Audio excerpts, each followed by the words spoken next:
George Washington's farewell address, he talked about how we should not have permanent allies or permanent enemies, simply permanent interest.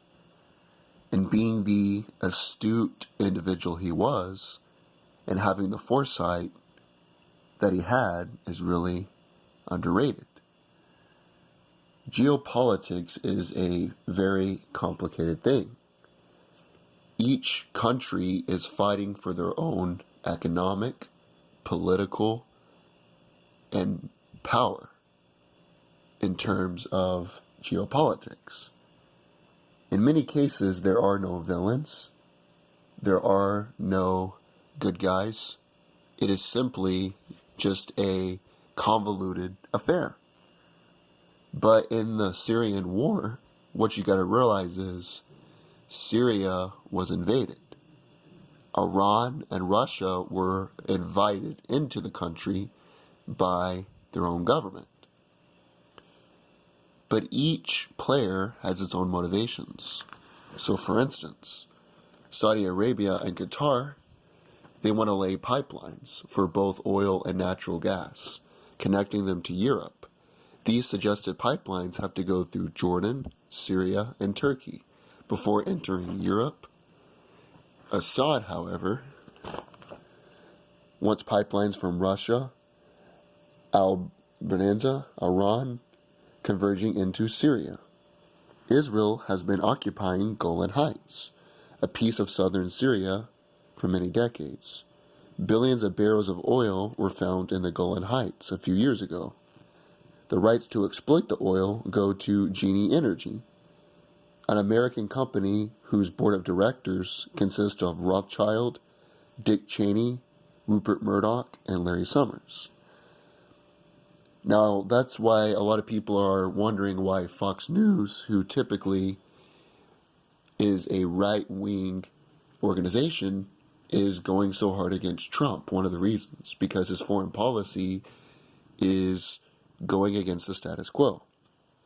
Turkey, a pipeline that Saudi Arabia and Qatar want. They want the same pipeline that connects them to Europe. But that pipeline has to go through Jordan, Syria, and Turkey before it enters Europe, and Assad does not want that.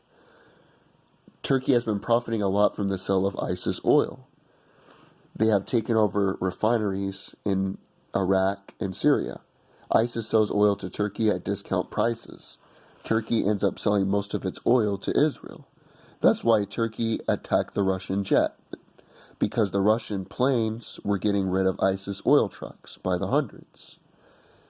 Erdogan tries to play innocent, but his own son, one of the largest energy shipping companies in Turkey, and his son-in-law is the energy minister. Turkey also wants to reestablish the Ottoman Empire. Yeah, a few years ago there was a Russian jet that was shot down. I think this might have been in 2016. Forgive me, it's been a while. And geopolitics aren't really my forte because they were so complicated. But a Russian jet was shot down by Turkey, and that's because Turkey was profiting off the sale of ISIS oil and selling that to people at discount prices like Israel. And Turkey, like I said, a lot of it is about a power grab. Turkey wants to reestablish the Ottoman Empire. The other motives you have are religion, the Sunni and Shiite. Saudi Arabia, Qatar, and Turkey are all Sunni countries. Iran is a powerful Shiite country. Iraq is 70% Shiite, and Syria is ruled by a minority Shiite group called Alawite. These countries will supposedly form a Shiite arc. According to the Sunni countries, this is an abomination. Saudi Arabia buys billions of dollars worth of American, British, and French goods each year. They also meet with CEOs of GE, Lockheed Martin, who fund think tanks that publish pro-Saudi articles in the New York Times. Saudi Arabia even got a leadership role in the UN Human Rights Council. And a few weeks ago, they just killed 35 people for protesting the government. So there you go. Iran losing Syria means losing access to the Hezbollah, the proxy army in Lebanon that borders Israel. It goes something like this. If Israel attacks Iran, Hezbollah will rain rockets on Israel. This is one reason Iran has managed to not get attacked all these years. Now, as far as the Israel and Iran conflict, it is very complicated. It goes back to religion. We don't have enough time to get into that. But in my opinion, each side wants to destroy the other one for land they think is rightfully theirs. Now, it's not our job to get involved in the overall broader conflict. That's why these people that say stand with Israel at all cost, I can't agree with that. Because you're sending trillions of dollars, you're sending manpower, women, men, fathers and mothers to die for another country. But these people that say Israel is the worst, we need to blow it off the map, I don't agree with that either. So it's a complicated thing. China has publicly played neutral in the war, but has great interest in a stable Syria that can act as an important trade hub in China's new Silk Road. More than 1700 years ago, Syria linked the Roman Empire and North Africa to China's original Silk Road. New in 2017, and they're still working on this today, China has pledged to help in the reconstructing in Syria after the war is over. So China wants to build a trade hub with all of these countries in their Silk Road project.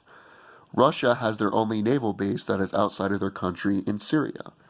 Losing Tantus means losing a key port on the northern edge of the Syrian city, Tartus, which has access to the Mediterranean Sea. So Russia's only naval base that is outside of their own country is in Syria. That is why Russia has motivation in a stable Assad regime. A New York Times article describes the goal of dividing 5 Middle Eastern countries into 14. Unfortunately, the article doesn't say who is behind this plan. This article also shows how Syria will be divided into 3 countries. It's no coincidence that the original rebel group, Free Syrian Army, FSA, has a flag with 3 stars. The neocons in the U.S. have their own plans for redrawing the Middle East for a long time, since the end of the Cold War. Wesley Clark told right after 9/11 that Dick Cheney and others plan to invade Iraq and take out 7 countries in 5 years, starting with Iraq, then Syria, Lebanon, Libya, Somalia, Sudan, and then finishing off with Iran. New York Times article, how 5 countries in the Middle East become 14. Syria, the trigger. This is their words, not mine. This is a real legitimate New York Times article. Alawites, a minority that has controlled Syria for decades, is the first country, as Syrian Kurdistan could break off and eventually merge with the Kurds of Iraq. The Sunni heartland, many combine with provinces in Iraq to form Sunnistan. It also gives France a chance to get back one of its former colonies. France actually played a key role in the creation of the FSA, the moderate rebels. Back in 2011, Lebanon is the colony that they want. Going back to the 1950s, the CIA attempted to overthrow the Syrian government and assassinate the leader. They did this in 2 ways. Number one, they used Sunni extremist/terrorist groups, the Muslim Brotherhood, as a tool to overthrow the Syrian government. Use false flag attacks. Muslim Brotherhood would attack Syrian neighboring countries. The U.S. government made the attack. 2 months before the revolution, Assad's biggest vision was the 4C strategy, which involved massive oil and gas pipelines from the Caspian Sea, the Black Sea, and the Persian Gulf, converging in Syria at the Mediterranean Sea. But that came before the revolution. So basically, my point is that the goal by the deep state Illuminati, whoever you want to call them, the people in power, was to divide Syria into 5 regions. Get rid of Assad. That's why they had the fake gas attacks where they blamed Assad. Even independent councils have stated that the gas attack did not come from Assad. It is what it is, though. People are angry because the Kurds wanted their own territory. People are fighting for territory. They're fighting for resources. They're fighting for global power on the geopolitical stage. But the Kurds, their interest was in gaining territory to create Kurdistan, which was going to be a part of Syria that was going to be their own country. That is why they were fighting with the United States in that region. So you hear the media who is angry, the politicians on both sides that are angry because Trump has decided to pull troops out of Syria. Now, you know who's going to fill that power vacuum? It's not going to be Turkey. It's going to be Russia, Iran, and Syria. Now, here's what you got to remember. This is Syria's country. They can lay the pipeline wherever the hell they want. This is their territory. So it's their right to do what they want to do. They invited Iran and Russia in. Syria is strategically located close to Iran. I don't mean it was strategically located there. What I mean specifically by that statement is that if Syria falls, then it is easier for Iran to get attacked and their army, their proxy army, Hezbollah, to be defeated, and then Israel has free reign on their territory. So Iran, Russia, and Syria in this particular circumstance, remember, not permanent interest, in this particular circumstance have the right. So you will see in the coming days the establishment, fake news media, the neocons on both sides really get angry over this.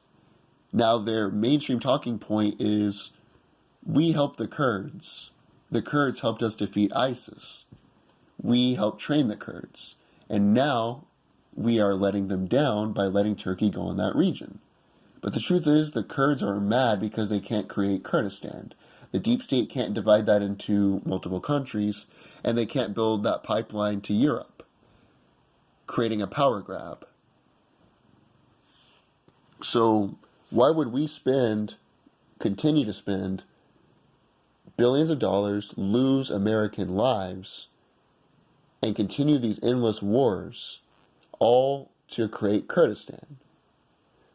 If you look at the fall of the Roman Empire, one of the things that led to it, along with many other factors, is endless wars that offered little to no strategic value to the empire. So why would we want to get involved in a complicated conflict where every player has its own interest? And think about it, what's our interest?